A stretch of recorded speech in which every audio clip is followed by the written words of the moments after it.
So we're 2 weeks into the crowdfunding for Gentle Night.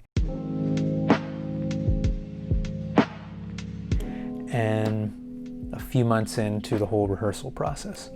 And at this point, we're kind of just ironing out anything that we don't think is cohesive to the overall tone, to the vibe, and who we believe the characters are. So little things, it's like a line that we need to change or something that doesn't fit anymore. Just working with the actors, they kind of take form and almost shape into a more full version of the characters that I had written down. Things that I overlook, and you have like other eyes kind of looking at it, and they'll point things out to you. You know, that's kind of the creative process that I like. You think you own it, but it's a process, especially the film. It's a collaborative process, and you have multiple different temperaments, different minds. It's kind of like tweaking here and there and kind of putting their own input, their own spin. And anyways, kind of ties in, but not really. This topic of having and being kind of comes up in one form or another. And I thought it was like a cool little mental exercise that I want to maybe just get you kind of thinking about having versus being. Do I want to have something or do I want to be something? Right? So it's kind of state of having, state of being. So in terms of relationships, it's having a relation versus being in a relationship, right? It's kind of like the hookup culture, kind of like a one and done thing, just just kind of having sex one time, selfish, fleeting, not really satisfying in the long term. And then the other one's a state of being, right? I got to give time, checking in, they check in with me.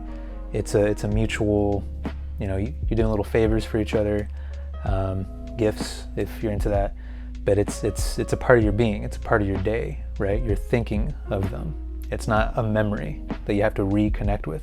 It's someone that you are integrated, I was gonna say like integrated with, but you're integral. You're already kind of like a unit.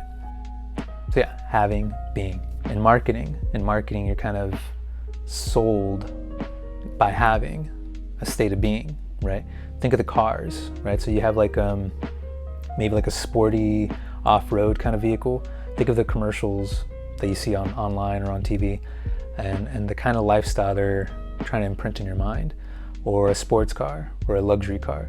They're kind of tricking you by having something that you're going to be something.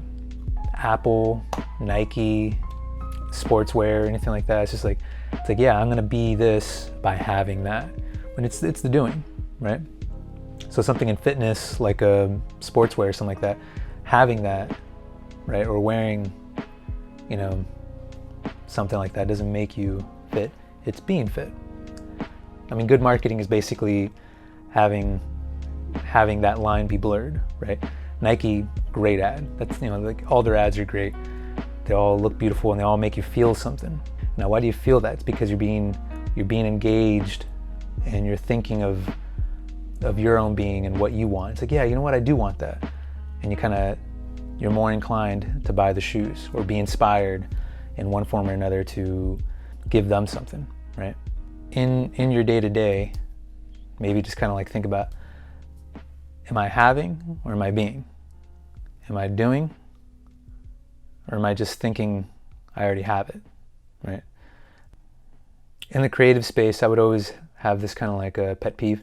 It's the writer that's talking about writing versus the writer that actually sits down and write, right? The person that says supportive things but doesn't actually ever carry through with it. Right? It's the friend that says they'll be there, and then when you actually have to move, or when you need someone to pick you up at the airport, and they're like, oh, sorry, hey man, something came up and blah, blah, blah, right? So think of it in all regards, in your relations, in your possessions, in your own actions, having or being, right? And always understand that when you're closer to being, you're closer to like the other stuff that we've talked about in terms of awe, in terms of engagement, and kind of just living a more voluntary life, voluntarily holding on to the little bit of willpower that we do possess.